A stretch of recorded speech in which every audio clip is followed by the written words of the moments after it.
एक समय की बात है। पहाड़ियों और हरे भरे पेड़ों से घिरे जतनपुर नाम के एक छोटे से गांव में बागेश्वर नाम का एक गरीब किसान रहता था। उसका घर मिट्टी का बना हुआ था, जिसकी छत पर पुरानी खपरैल लगी हुई थी। बरसात के दिनों में छत से पानी टपकता था और गर्मियों में वही घर तपते तंदूर जैसा हो जाता था। बागेश्वर के परिवार में उसकी पत्नी कोमल और उसका 16 साल का बेटा नकुल रहते थे। गरीबी उनके घर की सच्चाई थी, लेकिन उनके परिवार में प्रेम और अपनापन किसी दौलत से कम नहीं था। हर सुबह सूरज निकलने से पहले बागेश्वर उठ जाता, भगवान के सामने दीपक जलाकर अपने परिवार की खुशहाली की प्रार्थना करता और फिर खेतों की ओर निकल जाता। उसकी हथेलियां मेहनत की वजह से खुरदुरी हो चुकी थीं, लेकिन उसने कभी मेहनत से जी नहीं चुराया।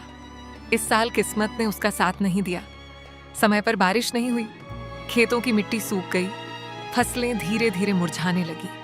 जिस खेत को देखकर कभी उसके चेहरे पर मुस्कान आ जाती थी, आज उसी खेत को देखकर उसकी आंखें भर आती थी। गांव के दूसरे किसान भी परेशान थे, लेकिन बागेश्वर की हालत सबसे ज्यादा खराब थी। उसके घर में खाने तक के लाले पड़ गए थे। उस दिन सुबह कोमल ने रसोई के सभी डिब्बे खोलकर देखे। आटे का डिब्बा खाली था, चावल खत्म हो चुके थे, दाल का एक दाना भी नहीं बचा था, तेल की बोतल में सिर्फ 2-3 बूंदें थीं। कोमल की आंखों में चिंता साफ दिखाई दे रही थी। सुनिए जी, घर में बिल्कुल भी राशन नहीं बचा है। आटा खत्म हो गया है, चावल भी नहीं है, दाल भी खत्म हो गई। अब समझ नहीं आ रहा कि क्या करूं। नकुल स्कूल से आएगा तो उसे क्या खिलाएंगे। कोमल की आवाज में दर्द था। एक माँ के लिए अपने बच्चे को भूखा देखना सबसे बड़ी मजबूरी होती है। बागेश्वर कुछ पल चुप रहा। उसने खाली डिब्बों की तरफ देखा, फिर अपनी पत्नी की आंखों में आंसू देखे, लेकिन वह खुद टूटना नहीं चाहता था। कोमल, तुम बिल्कुल चिंता मत करो। मैं अभी जाता हूँ। कुछ न कुछ इंतजाम करके जरूर लौटूंगा। भगवान पर भरोसा रखो। इतना कहकर बागेश्वर बिना कुछ खाए घर से निकल पड़ा। रास्ते में तेज धूप थी, सड़क पर धूल उड़ रही थी, उसके पैरों में पुरानी टूटी हुई चप्पल थी, लेकिन उसे अपने दर्द की नहीं, सिर्फ अपने परिवार की चिंता थी। हे प्रभु, ये कैसा समय आ गया। मैं और कोमल तो भूखे रह लेंगे, लेकिन मेरा बेटा नकुल कैसे भूखा रहेगा। मैंने तो सिर्फ खेती करना सीखा है।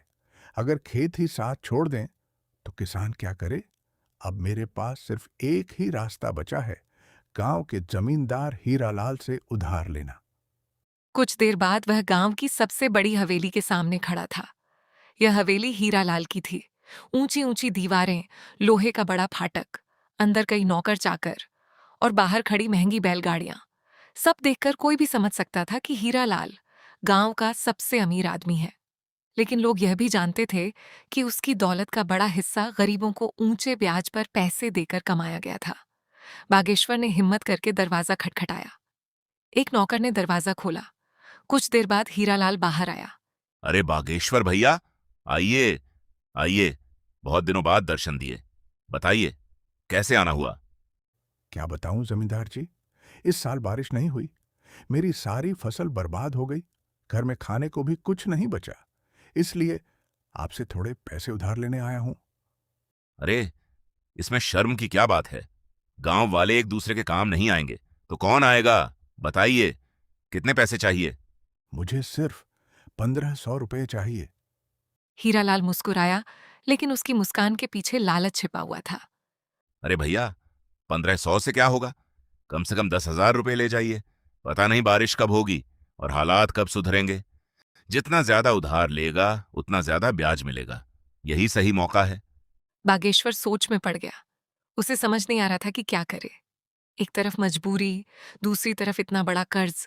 शायद जमींदार जी ठीक कह रहे हैं। अगर फिर बारिश नहीं हुई तो दोबारा पैसे कहां से लाऊंगा। ठीक है, मुझे 10,000 रुपये दे दीजिए, लेकिन ब्याज कितना लगेगा। 10,000 पर 10% महीना लगता है, लेकिन तुम अपने आदमी हो, इसलिए सिर्फ 8% महीना देना। 8%? यह तो बहुत ज्यादा है। अरे, चिंता मत करो, आराम से चुका देना। जब पैसे होंगे तब दे देना। मजबूरी इंसान से वह भी करवा देती है जो वह कभी करना नहीं चाहता। बागेश्वर ने कांपते हाथों से कागज पर अंगूठा लगा दिया। उसे 10,000 रुपये मिल गए, लेकिन उसी पल उसके सिर पर कर्ज का एक बहुत बड़ा बोझ भी चढ़ गया। वह पैसे लेकर भारी कदमों से बाजार की ओर चल पड़ा। हवेली से बाहर निकलते समय बागेश्वर ने एक बार पीछे मुड़कर हीरालाल की ओर देखा। उसके हाथ में 10,000 रुपए थे, लेकिन दिल पर ऐसा बोझ था जैसे किसी ने पत्थर रख दिया हो। उसने मन ही मन भगवान से प्रार्थना की। हे प्रभु, मैंने यह कर्ज अपनी खुशी के लिए नहीं लिया। अगर मुझसे कोई गलती हुई हो तो मुझे माफ कर देना। बस मेरे परिवार को भूखा मत रखना। धीरे धीरे वह बाजार पहुंच गया। बाजार में लोगों की भीड़ थी। कोई सब्जियां खरीद रहा था, कोई कपड़े, तो कोई अपने बच्चों के लिए खिलौने। बागेश्वर सबसे पहले राशन की दुकान पर गया। अरे बागेश्वर भैया, आज क्या क्या दूं? भैया, 10 किलो आटा दे दीजिए, 5 किलो चावल, 2 किलो दाल, 1 लीटर तेल, नमक, मसाले और थोड़ा गुड़ भी दे दीजिए। दुकानदार एक एक करके सारा सामान तौलने लगा। कई दिनों बाद बागेश्वर पहली बार बिना उधार मांगे सामान खरीद रहा था। सारा सामान एक बड़े बोरे में भर दिया गया। फिर बागेश्वर मिठाई की दुकान पर गया। आइए भैया, क्या दूं? आधा किलो गुलाब जामुन और थोड़ा पेड़ा दे दीजिए। मेरा बेटा नकुल बहुत दिनों से मिठाई खाने की जिद कर रहा था। हलवाई ने मुस्कुराते हुए मिठाई पैक कर दी। मिठाई का डिब्बा हाथ में लेते ही बागेश्वर के चेहरे पर हल्की सी मुस्कान आ गई। आज मेरा बेटा बहुत खुश होगा। कई दिनों बाद उसके चेहरे पर मुस्कान देखूंगा। सारा सामान लेकर वह धीरे धीरे अपने घर की ओर चल पड़ा। सूरज ढलने लगा था। आसमान नारंगी रंग से भर गया था। गांव के बच्चे खेल रहे थे, लेकिन बागेश्वर के मन में केवल एक ही खुशी थी। आज उसके घर चूल्हा जलेगा। कुछ देर बाद वह घर पहुंच गया। अरे जी, इतना सारा सामान, ये सब कहाँ से आया? कोमल, पहले यह सामान अंदर रख लो, फिर सब बताता हूं। कोमल ने जल्दी जल्दी बोरा अंदर रखा। उसने आटे का थैला देखा, चावल देखे, दाल, तेल और मिठाई देखकर उसकी आंखें भर आईं। सच बताइए, इतने पैसे आए कहाँ से? मैं हीरालाल से उधार लेकर आया हूं। ये सुनते ही कोमल का चेहरा उतर गया। क्या? हीरालाल से? आपको पता है ना, वो कितना लालची आदमी है। अगर समय पर पैसे न मिले तो लोगों की जमीन तक छीन लेता है। मुझे सब पता है, लेकिन मैं अपने बेटे को भूखा नहीं देख सकता था। कितने रुपए लिए? 10,000। 10,000? इतने ज्यादा? मैंने तो सिर्फ 1,500 मांगे थे, लेकिन उसी ने कहा कि ज्यादा ले लो।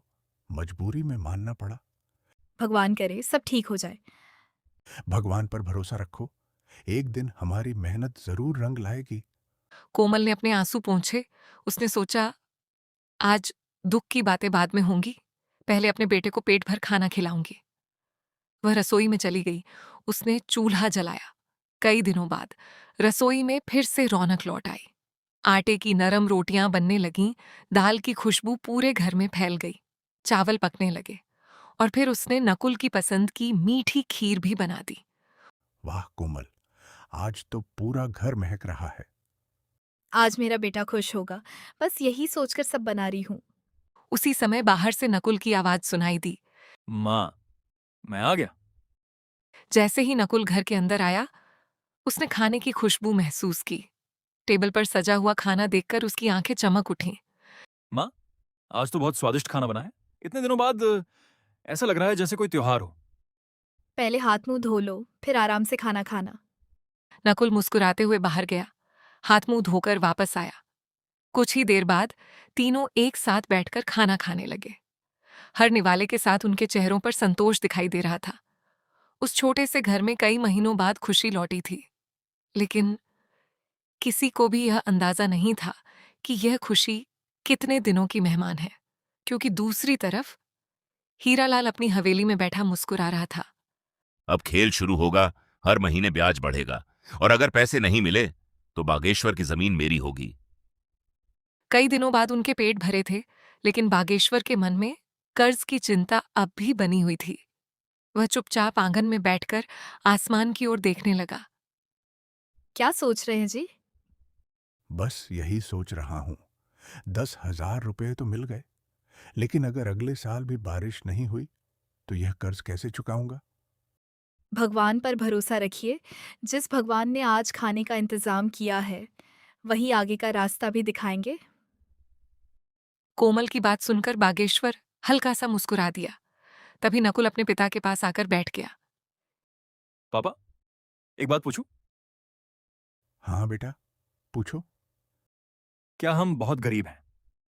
ये सवाल सुनते ही बागेश्वर कुछ पल के लिए चुप हो गया। उसकी आंखें भर आईं। बेटा, गरीब वह नहीं होता जिसके पास पैसे कम हो। गरीब वह होता है जिसके पास ईमानदारी और मेहनत न हो। हमारे पास पैसा कम है, लेकिन मेहनत और इज्जत बहुत है। तो मैं वादा करता हूं, एक दिन इतना बड़ा आदमी बनूंगा कि आपको कभी किसी से उधार नहीं लेना पड़ेगा। मुझे तुम पर पूरा भरोसा है बेटा। बस अपनी पढ़ाई कभी मत छोड़ना। अगली सुबह मुर्गे की आवाज के साथ पूरा गांव जाग उठा। बागेश्वर हमेशा की तरह खेतों की ओर निकल गया। हे भगवान, अगर एक अच्छी बारिश हो जाए तो शायद मेरी फसल बच जाए। उसी समय गांव के कुछ किसान भी वहां आ गए। बागेश्वर भाई, लगता है इस साल भी भगवान हमसे नाराज हैं। अगर अगले 10 दिन में बारिश नहीं हुई तो पूरी खेती बर्बाद हो जाएगी। बागेश्वर ने कुछ नहीं कहा। उसने सिर्फ आसमान की ओर देखा, लेकिन आसमान बिल्कुल साफ था। बादलों का कहीं नामो निशान नहीं था। उधर नकुल स्कूल जाने के लिए तैयार हो रहा था। कोमल ने उसके बैग में किताबें रखीं। बेटा, मन लगाकर पढ़ना। तुम्हारी पढ़ाई ही हमारी सबसे बड़ी उम्मीद है। जी माँ, मैं खूब मेहनत करूंगा। नकुल स्कूल के लिए निकल पड़ा। रास्ते में वही पुराना मंदिर पड़ा। वह रोज की तरह मंदिर के सामने रुका। दोनों हाथ जोड़कर उसने भगवान से प्रार्थना की। हे भगवान, मेरे पापा बहुत मेहनत करते हैं। उनकी मेहनत कभी बेकार मत जाने देना। मुझे इतना काबिल बना देना कि मैं उनका हर दुख दूर कर सकूं। प्रार्थना करने के बाद वह स्कूल पहुंच गया। कक्षा में उसका सबसे अच्छा दोस्त सोमनाथ पहले से बैठा हुआ था। अरे नकुल, आज तू थोड़ा उदास लग रहा है। कुछ नहीं, बस घर की थोड़ी चिंता है। अगर कभी किसी मदद की जरूरत हो तो मुझे जरूर बताना।